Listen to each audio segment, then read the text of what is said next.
Savez-vous à quoi fait référence le nom de Yoda? Oui. Découvrez le sens caché des noms dans Star Wars. Ne m'énerve pas, petit gars, prends ta pelle et ton seau et va jouer. Numéro 1, Obi-Wan Kenobi. C'est moi. Le maître d'Anakin et de Luke est sans nul doute le personnage qui représente le mieux la passion de George Lucas pour les films de sabre japonais et plus particulièrement ceux d'Akira Kurosawa.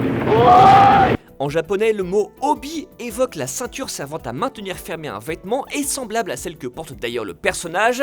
Quant au mot ken, il signifie épée ou sabre.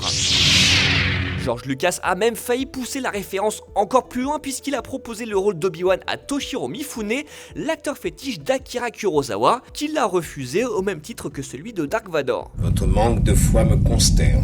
Numéro 2, Jedi. Mais tu n'es pas encore un Jedi. Nouveau clin d'œil du créateur de Star Wars à la culture japonaise, le mot qui désigne les chevaliers œuvrant pour la paix dans la galaxie est dérivé de Jidaigeki, qui caractérise un genre théâtral ou cinématographique consacré à des histoires se déroulant dans le Japon médiéval.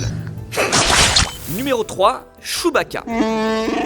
Le nom de notre ami Wookie est issu du mot russe Sobaka, qui signifie chien. Et c'est normal, puisque c'est en observant son propre chien, un malamute d'Alaska constamment installé sur le siège passager de sa voiture, que George Lucas a eu l'idée d'offrir un copilote poilu à Han Solo. Après, on ne sait pas s'il poussait les mêmes cris. Ça, je ne crois pas. Numéro 4, Yoda. À moi. Pour décrypter le nom du vénérable maître Jedi, il existe deux possibilités. Soit Yoda provient du mot hébreu Yodéa, qui signifie celui qui sait, soit il est issu du mot sanskrit Yoda, qui signifie guerrier. Un grand guerrier. Dans les deux cas, cela semble plutôt bien correspondre au célèbre personnage que George Lucas avait initialement pensé à prénommer Buffy. Et là, forcément, on imagine des choses.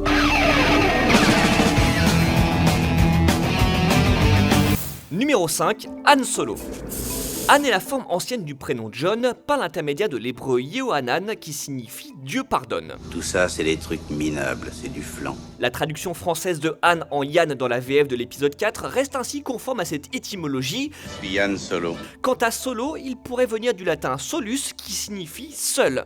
Un patronyme qui sied merveilleusement bien à ce mercenaire de l'espace un peu bourru qui accepte mal la compagnie si ce n'est celle du Wookie Chewbacca alias Chewie. Oh yeah, Chico, t'as bien raison. Numéro 6, Luke Skywalker. Je suis Luke Skywalker, je viens à votre secours. Prénom biblique dérivé du grec Lokos et du latin Lux, qui signifie brillance et lumière, Luke correspond parfaitement au côté clair de la force qu'incarne le personnage. Quant au patronyme de Skywalker, marcheur céleste en français, peut-être est-il ici pour rappeler le talent héréditaire du jeune héros pour le pilotage. A noter que dans les premières versions du scénario de la Guerre des Étoiles, Skywalker devait s'appeler Starkiller qui veut dire tueur d'étoiles, mais ce nom représentait un vrai spoil pour la fin du film.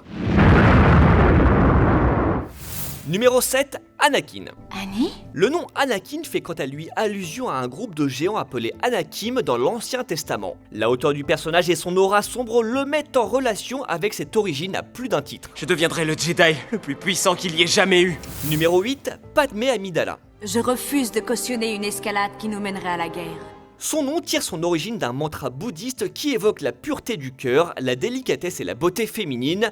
Il se traduit littéralement par le joyau du lotus. Le nom Amidala est également lié au bouddhisme et c'est une variante du sanskrit ou indien Amitabha qui signifie lumière infinie. Voilà, c'est tout pour cette semaine. On se retrouve très vite pour d'autres infos liées au cinéma et à la pop culture. D'ici là, n'oubliez pas que si vos parents vous ont appelé Obi-Wan ou Yoda, c'est en fait plus classe que vous ne le pensez. Merci. Merci beaucoup. Allez, salut!